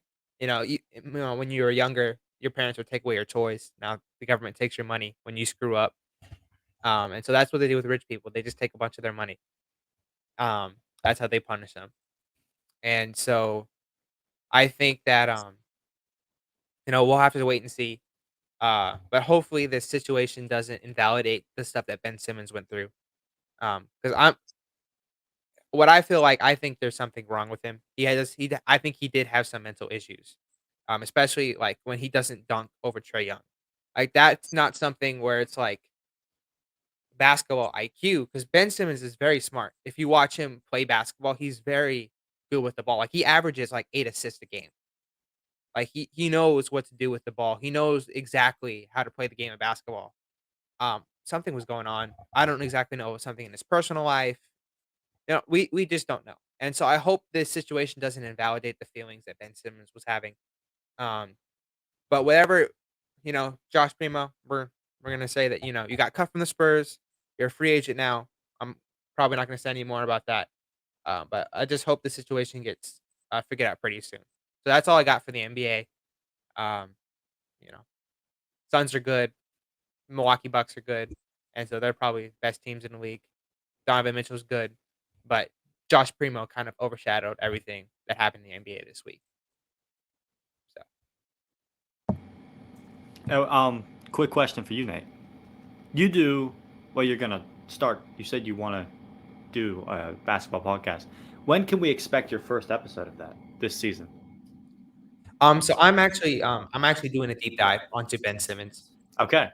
So especially seeing from his, you know, rise. There we go. Yes. His rise to his potential, where he was playing with the 76ers. He played with Jimmy Butler. You know, this team was supposed to go to the finals. They were that good. And then how, you know, that series came against the Atlanta Hawks, and how it's just been a downward spiral from there. It's just kind of a study of what happened. So I definitely want to release this next week. I have school, I have work, so yeah, definitely busy. But I would definitely, this is more like nerd stuff.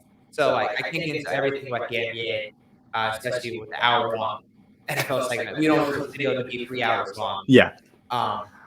So yeah, definitely if you are more NBA focused, you can come to my channel. You'll probably post it on a story or something. But hopefully next week I probably can get it out. I'm just still doing a bunch of research. Want to make a beautiful video. So. I just wanted to bring that up because we've never mentioned it on the show. And like Nate has a YouTube channel called The Box Out, which is going to be specifically pretty much basketball content. Like that Nate, because Nate's a basketball guy. Nate has a passion for basketball. And like I don't feel like we do it justice on this show because this is a big football show. When football ends, we'll talk about XFL, but it's going to be tougher to talk about the XFL for an hour because there's 8 teams. And it's not Patrick Mahomes and Josh Allen. It's going to be Baker Mayfield and Mason Rudolph. So going to be tough to talk about that for an hour. So when the NFL show like stuff ends, like it's going to be a lot of basketball stuff, hopefully on here. Hopefully, because I'll get into basketball a little bit more when NFL ends. But until then, if you're craving some basketball content, Nate, he's going to start doing some basketball content. And I just want to make sure he got that proper shout out on this show so that people knew. But we'll move on from basketball. There's a little bit of golf stuff going on. Even though, is golf pretty much in their full off season at this point? Like pretty much. I thought so. They're winding down the last couple weeks of nothing, pretty much. Yeah. Yeah. So, no, I just real quick. Actually, I just want to talk about LIV winding down, and people were really wondering what's going to happen next season. And they're loaded with all this money, but like, are they going to pull more people from other leagues? Are they going to try to make alliances with other leagues? They pretty much severed the PGA for now, so you're not going to see anything with the PGA anytime soon. But people were wondering about the European Tour, and the European Tour reached out and pretty much said, yeah, no, we're down for a collab with LIV. We're going to still allow the players to come and play in the European Tour and all this stuff. But the British Open just had its 150th anniversary this year. And a lot of the LIV players did not go. So they were wondering, like, why the players weren't coming and stuff like that. Greg Norman didn't show up. And that's a huge name to see at the British Open. So, pretty much, I mean, they're going to allow them to come play, but they're going to raise the stipulation. I have it here. Let me find it 1 second. I got all my papers mixed up. I was not paying attention. Nah, it's all good. It's all good. Literally me. Okay. So the qualification criteria is going to raise. So what it was before was you had to be in the top 50 for the last 6 to 8 weeks to go to the British Open. That was the criteria for it. If you're familiar with St. Andrews, that's like a prestige golf course. That's the first golf course that was ever made. So yeah, like Seve Ballestero, all those, famous old guys, they played on that course. That was established as the very first golf course ever built. So 150 years, huge thing that happened. So to have Greg Norman out there was kind of crazy, but the CEO came out and pretty much said, we didn't want Greg Norman there because they didn't want to take away from the fact that it was 150 years that they're celebrating. They didn't want the LIV involved in this. They didn't want any controversies going on. They politely asked them, they're like, hey, please don't show up. This is not against you. You'll be able to come back next year. Or not next year, they're not having it next year. But you'll be able to come back the next time we put this tournament on, the British Open. And, all will be well. We just don't want to take away from the fact that it's 150 years and we're celebrating this. So Greg Norman, totally okay with it. No controversy there. But next year they're gonna start putting the LIV players there, and the criteria is gonna go up, and stipulation for European players. We might see some drop out because honestly, I mean, if you're raising the qualifications, there's gonna be a few that don't make that qualification because they're gonna make it harder for people to get in. And they're not really sure why. Nobody knows the exact qualifications that they're going to put out there, but they're not sure why they're going to do that. So he'll release more throughout the break and before next season starts. But it'll be interesting to see what happens, see what new players go. The LIV, the European Tour, making a pact. Money could come straight from that. A lot of money for the European Tour, especially.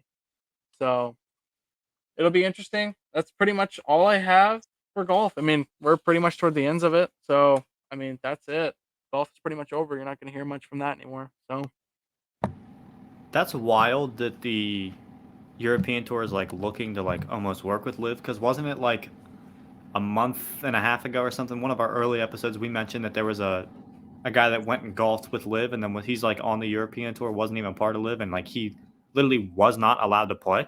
yeah, I forgot about that actually. What a quick turnaround by the European Tour to be like, we'll work with you because we're desperate. Yeah, Like that's a quick turnaround by them to be like, we'll That's work with you. They know they have the money, and they know they're going to stick around. They're aware of it. The PGA will cave at some point as well, I do believe. And when that happens, it'll be better for golf. absolutely. When they get a new CEO, that's whenever they'll. But the CEO is freaking messing up the PGA right now. So, I mean, once they get rid of him, I think all will be well. I think money will be made on both sides. It's not like LIV's begging for money. They don't need anybody. So they're just waiting for the other people to come to them. So yeah, it'll be interesting. But yeah, I'm really glad the European Tour is kind of turning around and doing that because, I mean, all the contracts that are going to be made and stuff like that, it'll be interesting with the new qualifications. So Yeah, the money to be made will be exponential when they decide to all just join as one. yep. It'll be interesting to see. Speaking of another Saudi-backed sport, talk about F1. Tyler, take it away. All right, guys.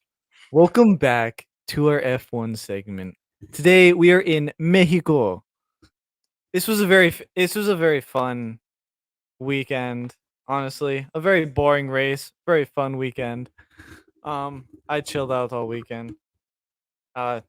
This race definitely matched that vibe. It was extremely boring. Nothing really happened.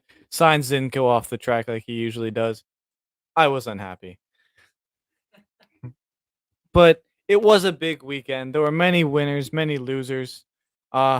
Mainly Williams and Haas, but when are they not losing? Looking at Max Verstappen, jumping from the bottom back to the top of the leaderboard, we're looking at Max Verstappen, who has just broken the record for most wins in an F1 season, beating Sebastian Vettel, who ironically beat that record back when he was riding for Red Bull before he went to Ferrari. So it just, all the stars aligned this race, and Max Verstappen beat Sebastian Vettel's record. And Christian Horner, the head or the main guy at Red Bull right now for their team, the F1 team, had basically this to say about Max Verstappen's win and beating of that record. He basically is saying that he drove perfectly. This has been one of the best performances he has ever seen out of an F1 driver in his lifetime. Really? I mean, doesn't he have to say that though? Guy's on his team. No, because he doesn't have to, because Sebastian Vettel was an extremely good driver back when he was with F1, or I mean, back when he was with Red Bull. Even when he moved to Ferrari, he was still a fantastic driver. Never did he really pop off as much as he did when he did drive for Red Bull, but he was still a fantastic driver. And the thing with Sebastian Vettel was he gained pole position. He started at the race first way more often than Max Verstappen has this time. So Max Verstappen's really had to fight and like show his skill to gain and maintain that first place, like each race. That's what kind of sets him apart. So maybe he's the GOAT, some would say. That's a tough question. Like, if he beats Lewis Hamilton's 6-year driver championship record and makes it a 7, yes, he is greatest of all time. Now, in modern Question. Did Lewis Hamilton do that like 6 years back to back? Back to back to back to back to back to back to back? The man is We'll talk about that enough as a legendary move, do we? he's a monster. The freaking silver arrows were dominating for so long. That's what Mercedes call their cars, by the way. No, yeah, I was just trying to explain that for you guys.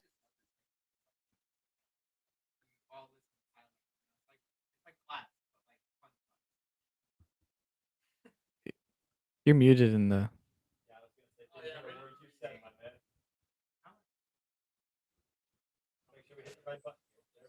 I was just saying this is just a fun segment to sit back and just listen to Tyler go on and on about something we don't know anything about. But it's great. You know, we love this segment, bro. Thank you, guys. Thank you. But apart from Max Verstappen's memorial win here in Mexico, there is another winner alongside him on the same team. Perez, also known as Checo.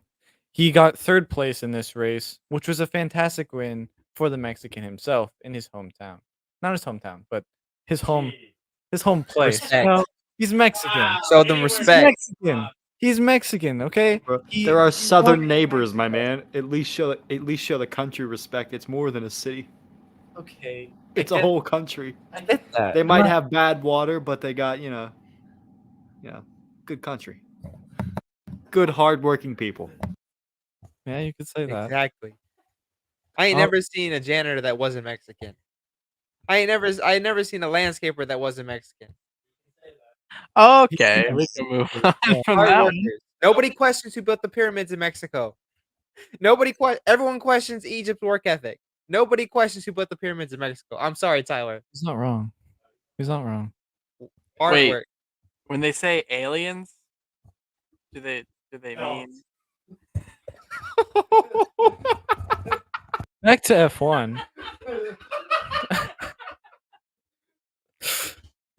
Taking second is Lewis Hamilton, which is his second podium position in a row. And he has moved up from third to second, which does lead me to believe that he may get his race of the season.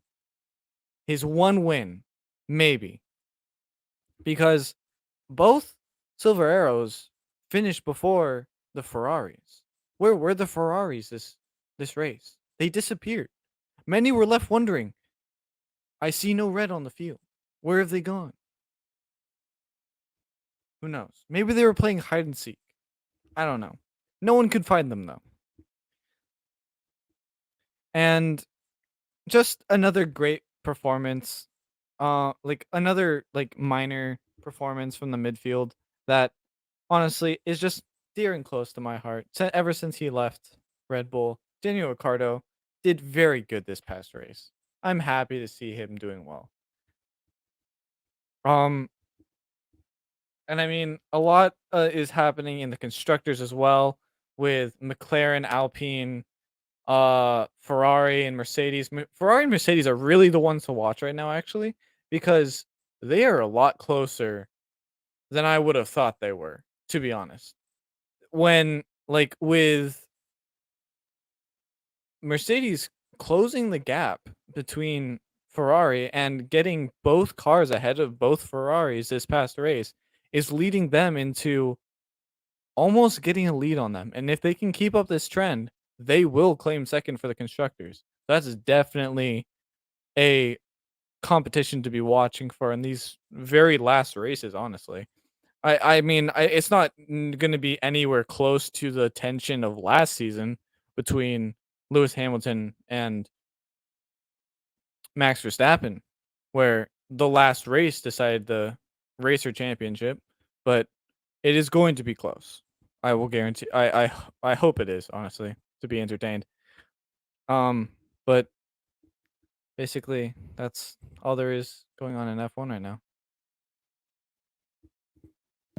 And that's all we have this week then. Completely all sports this week. Nothing else. We don't even need to take a dive into Kanye. We don't need to take a dive into Elon Musk taking over Twitter. It's unneeded stuff for us to get into, and we've taken our tiny shots anyways. We thought about the Elon one, but we won't get kicked off of Twitter for it because you can pretty much say anything on that platform now.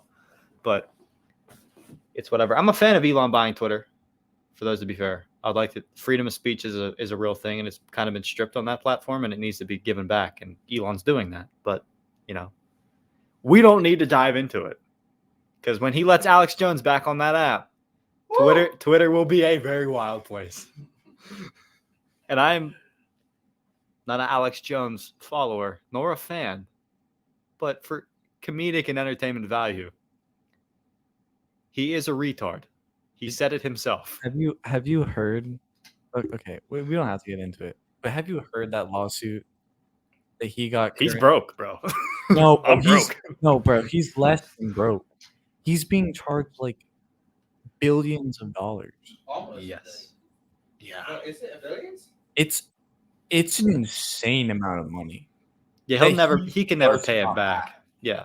No, he said it. He actually, when he was begging people to buy their shirts, he said, "Buy my shirts because we're broke." And then it was a great clip by Alex Jones.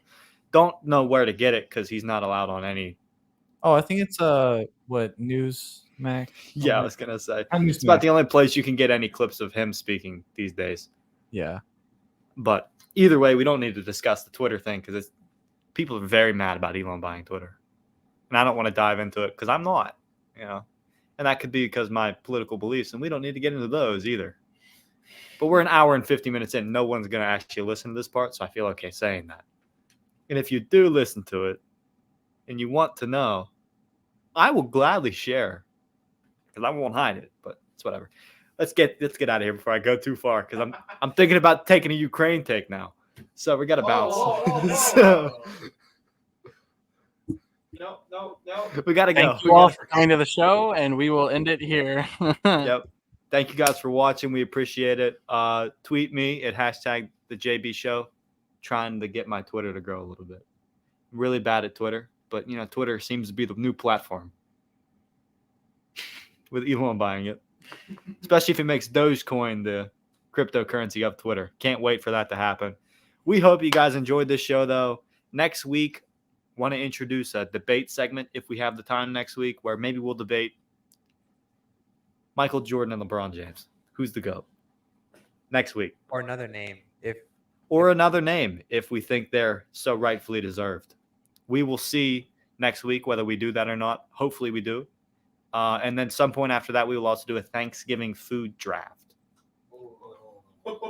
Dude.